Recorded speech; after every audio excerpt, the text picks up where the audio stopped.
Well, hello and welcome to this edition of River City Blue. I'm your host, Corporal T.B. Scarce. Thanks for tuning in. We're joined today by Corporal West of the Danville Police Department. Corporal West, thank you for taking some time to join us today. No problem. And we're also joined by the newest member of the Danville Police Department's fleet, and that's one of the new patrol vehicles that we're going to highlight here in just a few moments. Before we get started on that, let's learn a little bit about our guest today. Corporal West, tell us a bit about yourself. How long have you been with the Danville Police Department? Been at Danville Police Department 10 years, serving the past 9 years on the patrol division. Served my first year in the community police division. I've served on the civil defense unit. I've served on the SWAT team for 5 years. Currently an EVOC instructor, hence why I'm operating the new Tahoe, and I teach at the academy also. So, and just to add to that, which is quite a list in 10 years, newly promoted, I might add, last 18 days. That's correct. So congratulations on Appreciate that, it. promoted to the rank of corporal. That's good stuff. So with that, you have some added responsibilities, one of those being the care of the vehicles. The corporals are assigned the daily maintenance and things of the vehicles and keeping things up to date on the vehicles. So let's take a few minutes and talk about this newest member of the Danville Police Department's fleet and how exactly this came to be. And it's my understanding that you know, room is at a premium when we're talking about the patrol vehicles. Once we load a vehicle with all the equipment that the officers need on a daily routine, you know, the computers and the camera equipment and their personal equipment that they have to carry, and then any ordnance that we may put in here.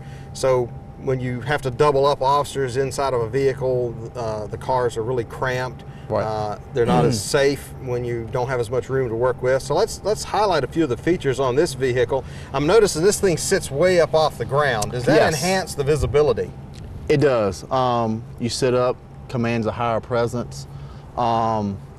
Also, with that, you have more leg room to get in. Officers get in and out easier. Suspects can get in and out easier. It's just an all around, to me, a better vehicle. So in this thing going down the road, you've got a whole lot better visibility of things that are happening in front of you, behind you, on either side of you. And then I would assume, I've actually seen a few of these on the road in other jurisdictions. You see these things, they stand up above the crowd, so to speak, and they kind of make their presence. So that's a good thing as well. Right. And you mentioned the ease of access back here, which makes it a whole lot safer for anybody that has to ride back here. They're not necessarily having to be put down into the back seat. It's just like turn around, sit down here. There's no height difference. Right, especially for larger people, taller people. It's a whole lot easier than the smaller Impalas. And that makes it safer not only for the public that we may have to transport back here in certain circumstances, but it makes it safer for the officer as well, having to put themselves in and out of those different circumstances. Yes, that's correct. Now this particular vehicle is equipped with all of the newest camera generation and computer generation stuff that is available. Yes, this vehicle, this is the 2015 Chevrolet PPV, and it has all new equipment in it, the new camera system, new computer, new mounts in the back, new cage. I mean, this vehicle is completely new. So how many of these are we currently running on the fleet? We have 2 that are assigned to the patrol division currently, and there are only a select few officers on each shift. We had to put them through an EVOC course. That way they could drive it better, have a better understanding of the vehicle, how it handles. It being taller, the center of gravity is raised up. So we put them through courses, scenarios to get them better used to it. So, and we refer to EVOC, we want our viewers to understand that is the Emergency Vehicle Operations course. That's correct. Every rookie who goes through the academy, they have to be certified in EVOC. The operation of a vehicle in pursuit standpoint, and also through a cone control course. And they do all kinds of things from lane changes to speed increase, decrease, and sudden evasive maneuvers, all those type of things. That's correct. Because our goal here is not only to protect the officer, but we also have to protect the general public because we're maneuvering out there amongst other traffic. Right. It teaches them controlled braking. If something or a child or an object suddenly darts out in in front of them, how they can apply the brakes in a controlled manner. That way they don't skid, slide off, or overturn the vehicle. And that's a good thing to have. And just highlighting some more of the features on this particular vehicle, the officers have plenty of room now to stow their equipment. Everything is neat. You don't have to be standing on your head, so to speak, to get things out of the trunk. Everything is in its place, and there's a place for everything. When it comes to the officer standpoint, it's easier, and also from a management standpoint, in case any electronics need to be serviced, replaced, or worked on, it's just a simple fold down and all the electronics are there. And of course, this vehicle is equipped with backup cameras. Yes, just backup another cameras added and safety feature. Backup sensors. Well, that's awesome. Well, Corporal West, appreciate you giving us a quick rundown of this newest member of the DPD fleet, and I understand that we're set up to head out on the streets with you and see what's happening in the city of Danville. That's right. Once a patrol officer comes out, first thing they do is check their vehicle, make sure all the equipment's there, all the emergency lights are working. Once they check that, they'll put their equipment in the vehicle, and then they'll mark into service on the MCT. On the MCT here, I'm PD 181, and I'm marked in service for calls. All patrol officers have to log into it. The dispatchers dispatch calls over the computer, reduces radio traffic, and also high priority calls that doesn't need to be given out on the radio. The officer still knows about it. It'll ding a tone, and we know when a call's coming in. As me and Corporal Scaris talked about some of the security features of the new Tahoe, one of them being the backup camera. So put the vehicle in reverse, you see the backup camera comes on. As they get closer to a vehicle, a triangle caution will come up, letting me know what is in the area and when I'm getting close to it. 181 dispatch. 181. I'll be in right afternoon. Over.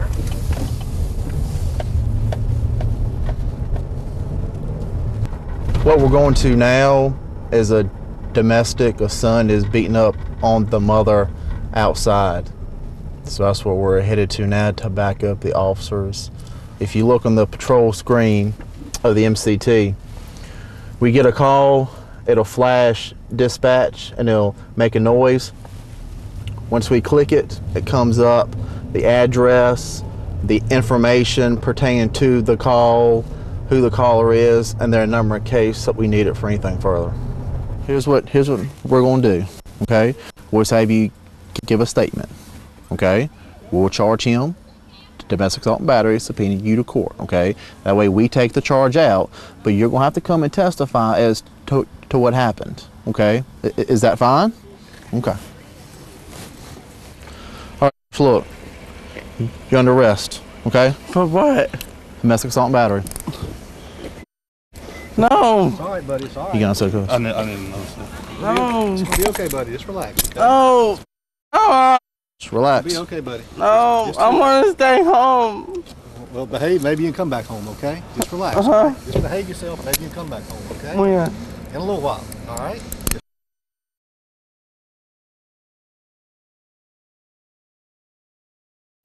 All right, what happened on this call? We had two family members involved in a domestic dispute. Started off verbally, then it became physical. We deemed that the male was a primary aggressor in this situation according to the state code. Based upon the witnesses there and us deeming he's a primary aggressor, then we arrested him for domestic assault and battery. The magistrate will issue a protective order along with the warrant to protect the female involved. He'll then go before the magistrate. The magistrate will determine if he gets a bond and how much that amount will be. After that, he'll have a case in juvenile court for his arraignment, advise him of his rights, whether he wants a lawyer or not, set a trial date after that, and then go to trial.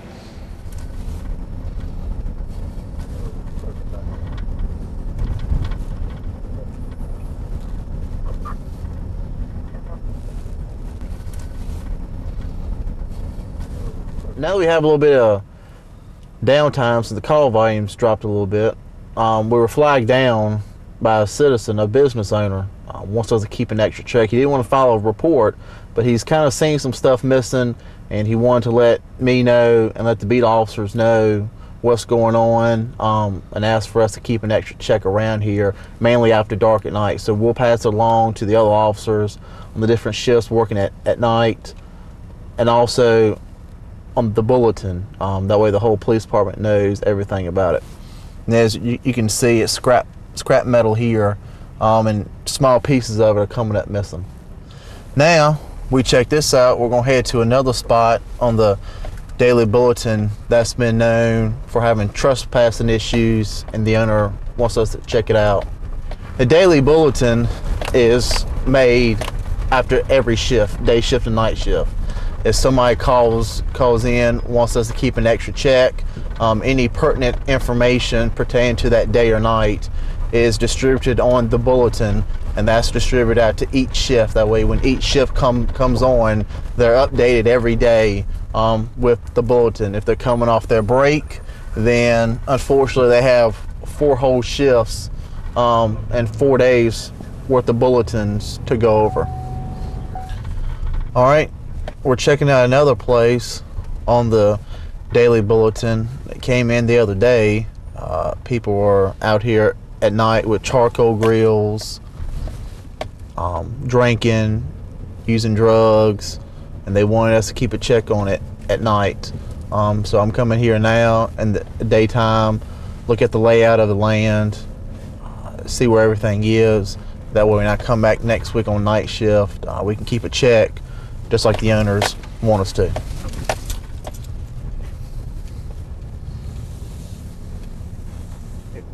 We just got another call. Since animal control is gone for the day, one of the area businesses has a bat inside, so we're going up here now to assist the officer and see what's going on.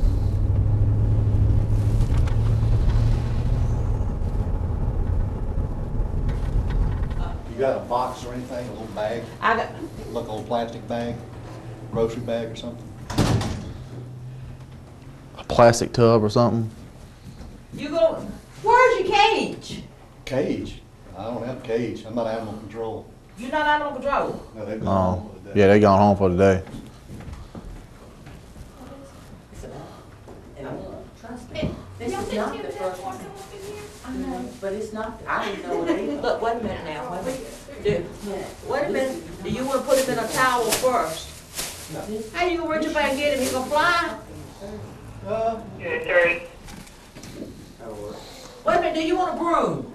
No, I'm gonna slide this underneath it. Let's scrape a minute and hold it though. 41 Good Street, Adult and Career Education Oh, Center. God. Calls advising there was some teenagers fighting. Well, It's a blackmail. that worked. You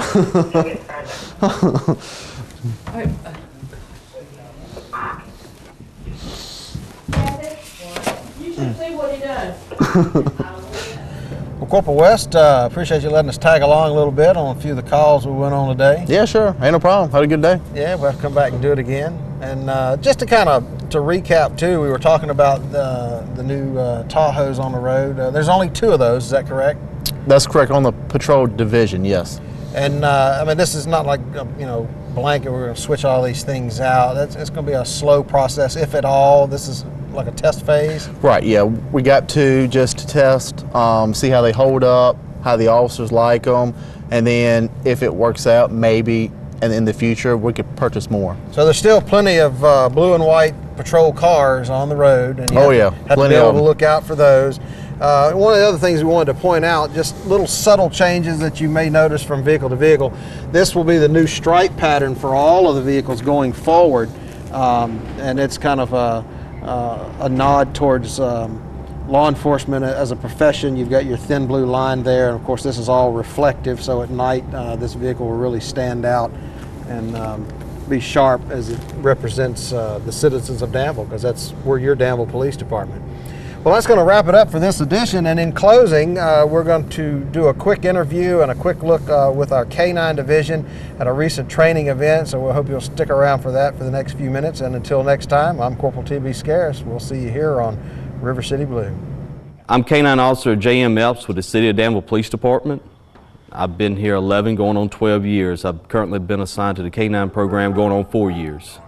We have 2 dogs for the city and 2 handlers. Myself and my German Shepherd's name is Axel, then Officer Shively, whose canine partner is Shark.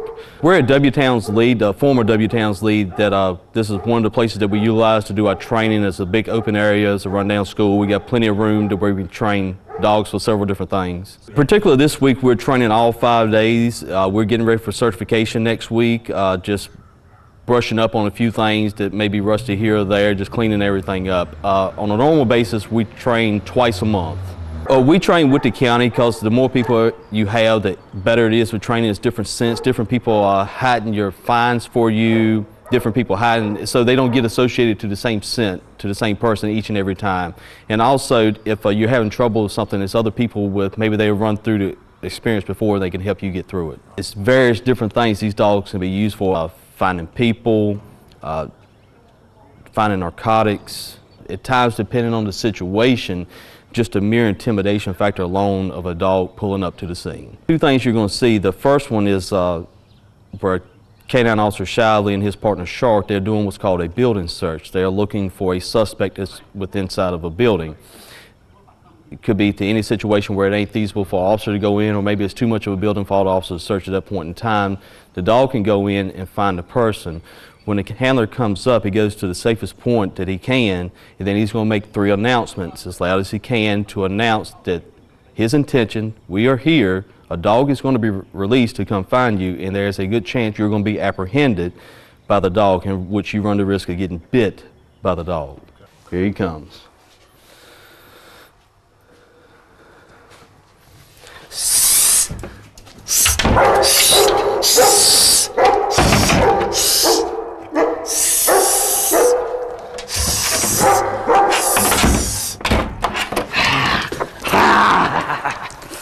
Oh, that's a good boy. Oh, that's a good boy.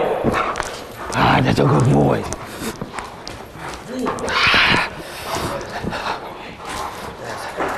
Good boy. Can you tell me a little bit about that piece you had on your arm? It's a bite sleeve, has a big heavy barb here, so there's no damage to you. It's like a big toy for them. That's what they're searching for. Then I run my dog, which name is Axel, on the odor of narcotics. He isn't searching for the exact narcotic, he is searching for the odor thereof, and the best way I can sum that up, if you were to take a bag of popcorn into a building in a microwave and you were to burn that bag of popcorn and you were to take everything out of there, you still know a burnt bag of popcorn was in that room. Go find Gitty.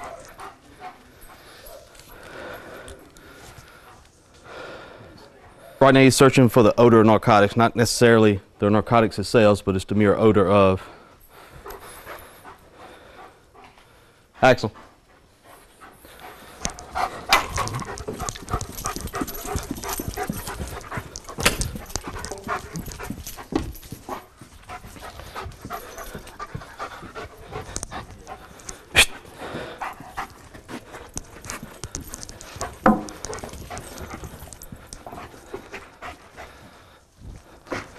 Big rooms, sometimes it takes a little bit.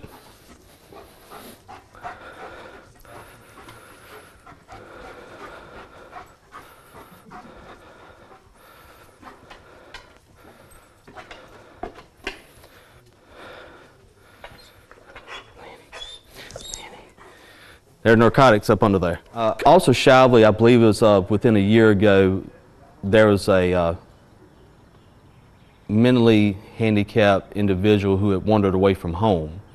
Officer Shively and his canine partner Shark were able to track the individual, locate him, and safely return him. It was very cold out. Potentially he would have suffered seriously bodily harm if he had spent the night out. It was found down in some deep, dense woods. There's a common misconception with canine dogs that they're more utilized for the negative aspects of our job, in which it's not. It's like with the earlier example with Officer Shively and Canine Shark. It's more times used to help the individual and the citizens of the City of Danville in a positive aspect, more so than a negative aspect.